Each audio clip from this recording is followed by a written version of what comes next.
X моделите на BMW, начало с X5 и X6, традиционно са най-търсени у нас. Поради спецификата на пазара, а и състоянието на пътищата, това са най-желаните автомобили от родният фен на баварците.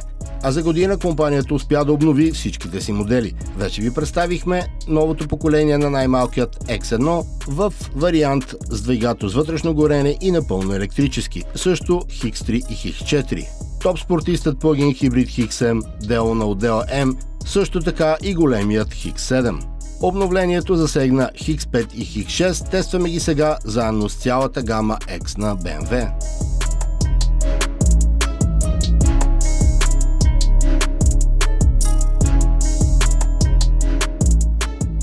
За върха на айсберга си оставяме X6M, като най-способната машина от всички. Дизайнът на двата модела, които споделят обща платформа и техника, е доста променен за фейслифт на BMW. Свикнали сме да виждаме само рафиниране на някои линии, но тук дизайнерите са успели да модернизират формите и дори да станат по-красиви, което естествено е наше мнение и е субективно. Бъбрековидната решетка е изцяло нова, фаровете са станали по-тесни. Тестовите коли са с опционните матрични LED фарове и предлагат незаслепяващ асистент за дългите светлини. За пръв път в X5 има опция за подсветка на решетката, която се нарича BMW Iconic Glow, предлагана още и в X6. Дали ви харесва или не, няма значение, но тази екстра със сигурност ще бъде хит в някои пазари, а и прави автомобилите доста отличими в нощния трафик. X5 има вертикални въздушни отвори за отвеждане на струята, долен въздухозаборник с декоративна, перлено-хромирана лайсна, както и триъгълни отвори отвън. Задните светлини се отличават с особено ярки контури и скулптурни светлинни елементи на габаритните и спирачни светлини. X6 отпред е сходен с X5. Бъбрековидната решетка е осмоъгълна, има много черни повърхности и триизмерно моделирана предна броня. Праговете са дело на M отдела. Задната броня има потъмнен елемент, а успокоите накрайници на изпускателната система са трапецовидни. Фаровете, те вече са с две двойни стрелки като светлинен сигнал и по тях веднага можете да ги отличите. X6 ще се отличава и по още един признак. M-спортният пакет влиза в базовото оборудване на модела, докато в X5 има няколко различни визии за отвън. X5 се предлага с дизелов 3-литров мотор с 298 конски сили и мека хибридна технология, която е налична във всички мотори. Базов бензин е 3-литров с 380 конски сили. Плагин версията 50i е с 490 конски сили, а топ версията M60i е с V8 и 530 конски сили. Разбира се, има и M версия с 625 конски сили и само варианти Competition. При X6 разполагате със същите опции без плагин хибрид. 8-степенната кутия Steptronic Sport е подобрена, има лостове за превключване от волана. 48-волтовата технология за мек хибрид добавя 12 конски сили и въртящ момент от 200 Нм. Така електромоторът подпомага двигателя с вътрешното горене за по-нежно, по-динамично и същото време по-ефективно шофиране. В интериора на двата модела също има големи промени. Основен акцент е новият извид дисплей и актуалното поколение BMW Operating System 8. Екранът се състои от 12,3 инчов информационен дисплей зад волана и контролен дисплей с диагонал 14,9 инча под общата стъклена повърхност. Можете да го управлявате с пръсти, гласово или с роторен бутон, който предпочитаме ние, защото е най-лесен за използване по неравни пътища. В обикновените версии има нов пакет с подгряване на повърхностите и поставки за напитки с подгряване и охлаждане. Панорамният стъклен покрив вече е след осветление, за да бъде в синхрон с новите режими, които залагат на визуален комфорт, масаж и успокояващо усещане. Озвучителната система остава Bowers & Wilkins Diamond Surround Sound. Като поведение няма радикални промени. X5 и X6 остават едни от най-добрите за каране автомобили и най-рафинирани като шаси модели на пазара. Разполагате с перфектно балансирано шаси, много добра обратна връзка от волана, въпреки високия център на тежестта и тежката карусерия, можете да карате доста бързо. Контролът е интуитивен. Покачването е серийно адаптивно. Имате 3 режима на управление: комфортен, спортен и екологичен. При топ моделите има опция за адаптивно М-качване, както и X-Offroad пакет и въздушно качване на двете оси. Можете да поръчате М-спортен диференциал и активна стабилизация срещу наклоняване. Серийно колата излиза на 19-инчови алуминиеви джанти, а опциите стигат до 22 инча.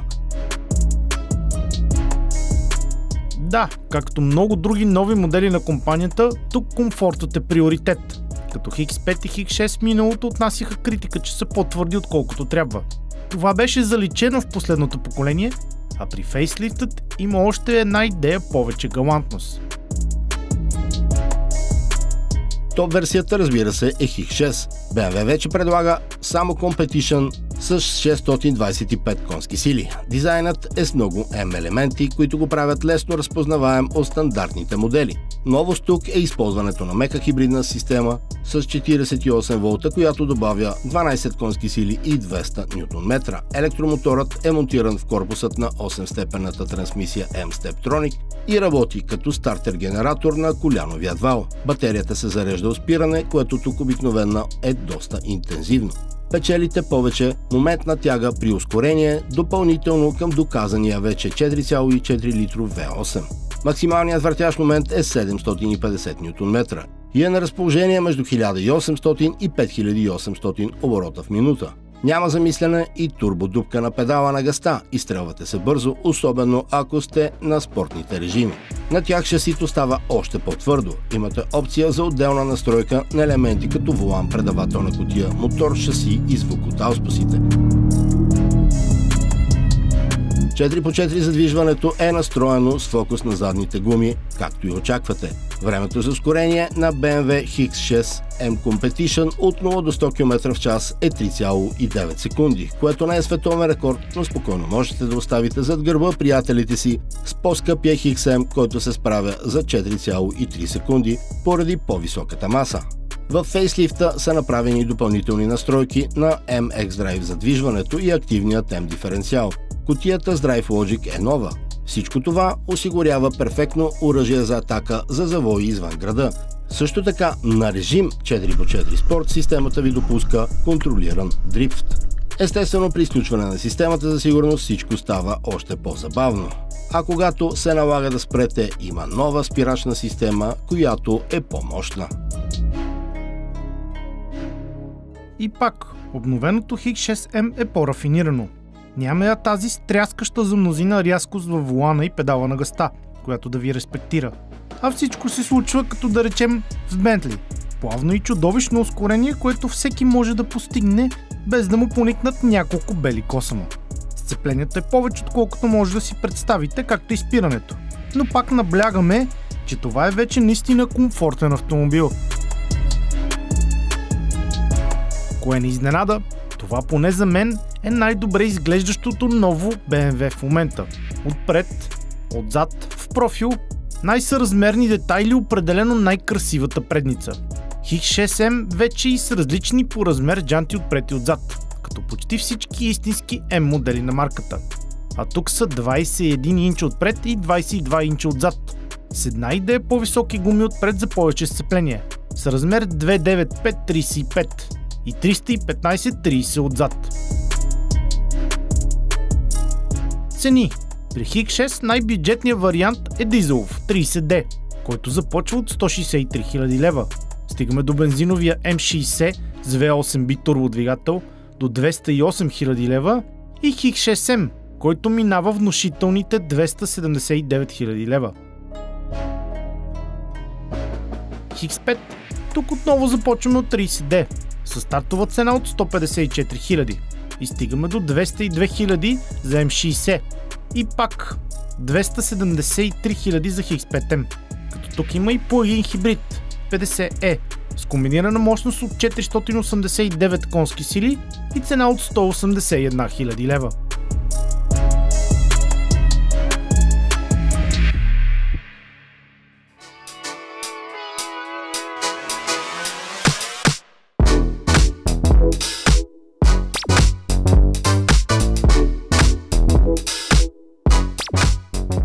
Трън в очите за сектата на електромобилистите, но необходимият мост между ДВГ-то и електрическата мобилност за разумните хора. Колкото и полярни да са мненията за плъгин хибридите на ниво дървен философ, автомобилните производители продължават да ги развиват, което означава, че виждат смисъл в тях и се търсят.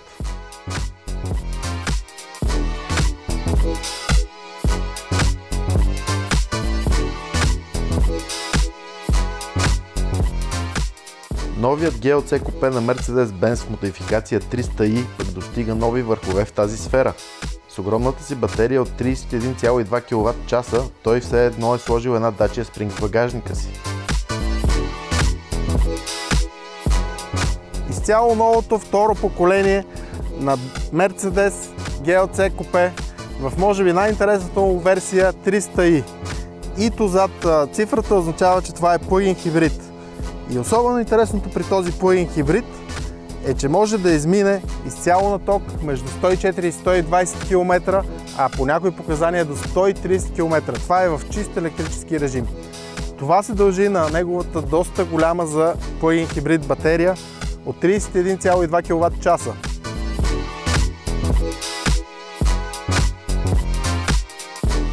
Знаете, чисти електромобил Dacia Spring има съвсем малко по-голяма батерия от това.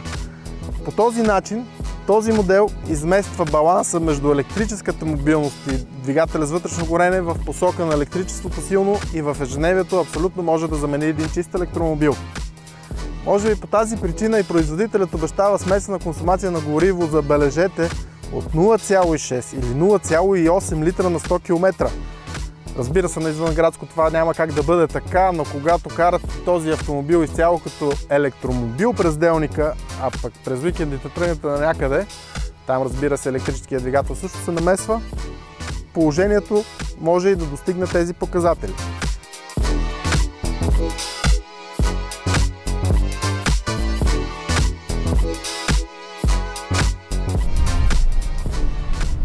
Ето сега пред мен пише 7.1. За мощен автомобил с тези габарити, с 4x4 задвижване, това е чудесна консумация, но разбира се много далеч от обещаването от производителя.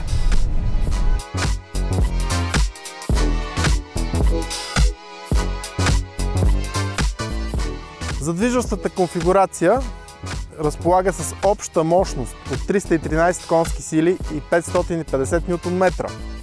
Електрическият двигател само е с 136 конски сили и 440 Нм въртящ момент и може да задвижва автомобила със скорост до 140 км в час в чист електрически режим. Двигателят с вътрешно горене е бензинов 2-литров с 4 цилиндъра с 204 конски сили и 340 Нм. Съвкупната мощност обаче е доста приятна и изстрелва този средноразмерен купе SUV до 100 км в час за 6,7 секунди при максимална скорост 218 км в час.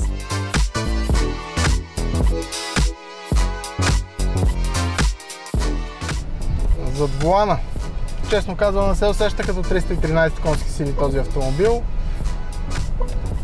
Винаги е така при плъгин хибридите. Хармонизацията между ДВГ-то и електрическия мотор чрез трансмисията винаги изисква някакво време и напасване, има и някакъв лак, така да се каже. Разбира се, имам режими на шофиране. В момента съм на нормален хибриден режим.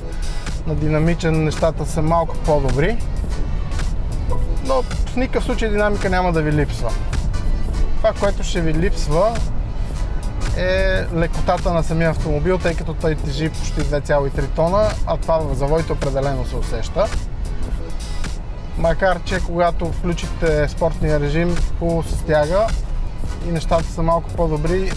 Личното ми усещане е, че задните колела също завиват, това трябва да го проверя в техническите данни и колата е доста предсказуема, въпреки че е тежка в завоите.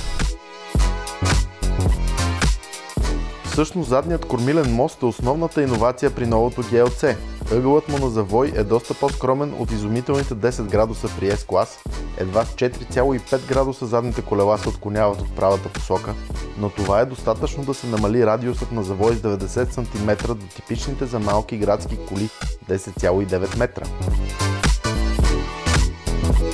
А като стана дума за режими на шофиране, стандартно GLC разполага с режим за офроуд и асистент за спускане по наклон. Серийният за българския пазар офроуд екран, който прави предния капак прозрачен в кавички, подобно на Land Rover, подпомага шофирането по скалисти и пресечени терени. Това, което обаче най-много ми харесва в този автомобил, е неговият изключителен дизайн. Погледнете го, едновременно спортен, но и така естетически балансирано умерен. Най-красив обаче този автомобил, както е идеята на всяко купе, е в неговият профил. Вижте под какъв прекрасен ъгъл се спуска купе линията надолу към задните колела и разбира се отзад. Тесните светлини, сливащи се в една обща, създават една такава мускулеста стойка на автомобила отзад, много приятен за окото и много приятен зад волана всъщност. Новият дизайн може да се похвали с впечатляващия аеродинамичен коефициент от 0,27, което е подобрение в сравнение с 0,30 на предшественика му. В същото време дългият 4763 мм автомобил е с 31 мм по-дълъг от моделът, който заменя. При стандартните версии обемът на багажника е 545 литра, но при плъгин хибридните модели той е едва 390 литра заради голямата батерия. Всъщност не знам дали GLC купе не е най-впечатляващ отвътре. Салонът е изключително качествено изпълнен с великолепни материали и цветови комбинации и оставя усещането за солидна сглобка. Виртуалният приборен панел на централната конзола е с 12,3 инчов екран, който е комбиниран с 11,9 инчов разположен зад волана. Срещу допълнително заплащане се предлага комфортен пакет Energizing Plus, който включва различни програми за релаксация, многоконтурни седалки, двустепенна система за пречистване на въздуха, както и вграден аромат. Панорамният покрив на крос купето е с 6 см по-дълъг от този на конвенционалния кросовър. Цената на новото GLC купе започва от 121 500 лева с ДДС за версията с 2-литров бензинов мотор, а плъгин хибридът, който ви представихме, започва от 147 300 лева с ДДС.